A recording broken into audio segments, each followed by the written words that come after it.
kisah yang akan aku bawakan malam ini dikirim sama wawa aku yang sebut aja namanya Hafizah atau Fizah dari Aceh, Wak ya. Halo Fizah. Pengalaman mistis yang dialami sama Fizah ini, Wak, berkaitan dengan pengalamannya pada saat dia ini masih menjadi santri di salah satu pondok pesantren yang ada di Pulau Jawa. Nah, kisah ini bermula sejak 13 tahun yang lalu, yaitu tahun 2010, di mana ayahnya Fizah mendaftarkan dia untuk mengenyam pendidikan di pesantren. Dan setelah mencari berbagai rekomendasi, akhirnya pilihan ayah Fizah ini jatuhlah ke sebuah pesantren yang ada di Jawa ini.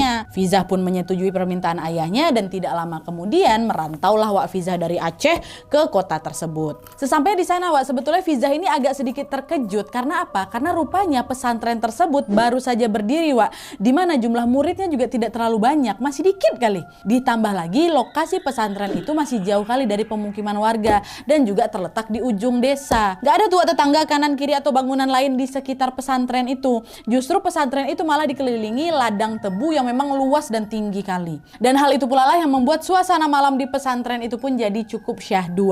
Kalian bisa bayangin ya, berada di suatu tempat yang jauh dari mana-mana, nggak dengar suara motor, nggak ada suara tetangga teriak-teriak berisik ya kan. Adanya cuma suara jangkrik sepanjang malam. Ya memang agak nyaman kali lah, tapi kalau aku nggak bisa, takut aku kayak gitu tuh. Tapi pastinya akan nyaman sekali untuk belajar kan, Wak. Nah, pesantren ini, Wak, dipegang oleh sepasang suami istri yang kita sebut aja Umi dan Abi. Nah, setelah mengurus administrasi dan lain-lainnya, Fizah pun akhirnya berkenalan lah dengan teman-temannya yang juga datang ke pesantren itu. Ternyata, Wak, di pesantren tersebut baru ada 12 orang santri aja, Wak. Di mana beberapa diantaranya bernama Adibah, Haniyah, Rani, Devi, dan Fizah sendiri. Ini yang empat ini nih aku sebutin yang memang nanti akan ada di cerita ini, Wak. Dan mereka semua ini ber-12 orang ini pun berasal dari daerah yang berbeda-beda. Ada yang memang dari Jawa sendiri, ada yang juga dari provinsi lain di Indonesia. Meskipun secara latar belakang berbeda, Wak, mereka pun mengenal cukup dekat nih satu sama lain. Yang dimana salah satu faktornya karena jumlah santrinya kan nggak begitu banyak tuh. Jadi mau nggak mau kemana-mana mereka selalu barengan lah, ngaji bareng, pergi ke asrama bareng, sekolah bersama, bareng-bareng aja lah terus intinya. Nah, selama beberapa bulan pertama di pesantren itu, Wak, segala sesuatunya berjalan normal seperti biasa. Singkat cerita, beberapa bulan kemudian, yaitu sekitar bulan Agustus tahun 2010, pesantren mereka ini mengadakan liburan, Wak, di salah satu pantai yang memang juga terletak di Jawa itu. Berangkatlah mereka ke sana, Wak, dengan menggunakan bis. Dan liburan kali ini, Wak, mereka juga ditemani oleh para pengurus pesantren. Nah, sesampai di pantai itu, Wak, seperti biasa mereka pun langsunglah bermain-main air, ada yang berenang juga, ada yang berfoto-foto. Hingga beberapa saat kemudian salah satu kawannya Fizah, yaitu Devi, dia mau buang air kecil, Wak. Nah, Devi ini pun meminta temannya yang bernama Rani untuk menemaninya ke kamar mandi yang memang disediakan di pantai itu. Nah, Rani yang pada saat itu sedang puas bermain-main air bersedia, Wak, dia menemani si Devi. Dahlah mereka jalanlah ke kamar mandi yang dimaksud.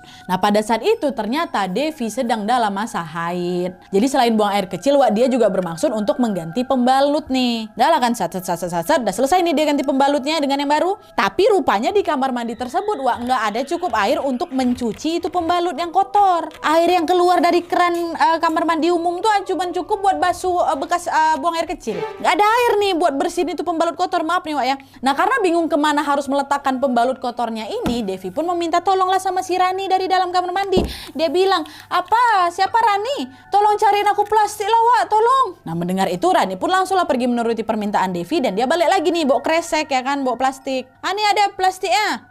Cepatlah sikit. Dan setelah dapat plastik, Devi pun langsung itu, Wak, maaf ya, membungkus pembalut yang kotor itu, yang masih banyak darah itu, dengan plastik tersebut dan membawanya kembali ke bibir pantai. Masih macam dikantonginnya, entah kayak gimana lah. Pokoknya dia bawa lagi lah itu keluar ke bibir pantai itu untuk main-main lagi sama kawan-kawannya. Dan di sana pun mereka bersenang-senang di pantai hingga hari menjelang sore. Waktu sore dah tiba, para pengurus pun langsung memanggil mereka untuk kembali ke bis dan bersiap-siap pulang ke pesantren, Wak. Dah balik kata pengurus, balik, dah siap-siap lah. Masuk bis, cabut, pulang. Nah, setelah para 12 santri ini masuk ke dalam bis dengan jumlah yang lengkap, bis pun langsunglah melaju meninggalkan pantai tersebut kan, Wak. Nah, di tengah perjalanan, Wak, Devi baru ingat kalau dia melupakan plastik hitam berisi pembalut kotornya itu.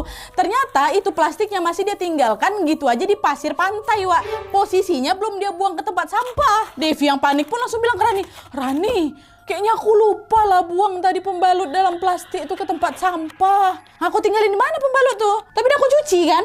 Nah Fiza Wak yang tiba-tiba nyaut, bukan si Rani. Belum Fiza, tadi air nggak ada di situ. Nah tuh ngapa nggak kau buang ke tempat sampah aja Dev? Nah itulah dia rencananya memang mau ku bersihkan di pesantren, malah terlupa gua. Nah mendengar hal itu Wak, beberapa kawan yang lain pun terkejut nih.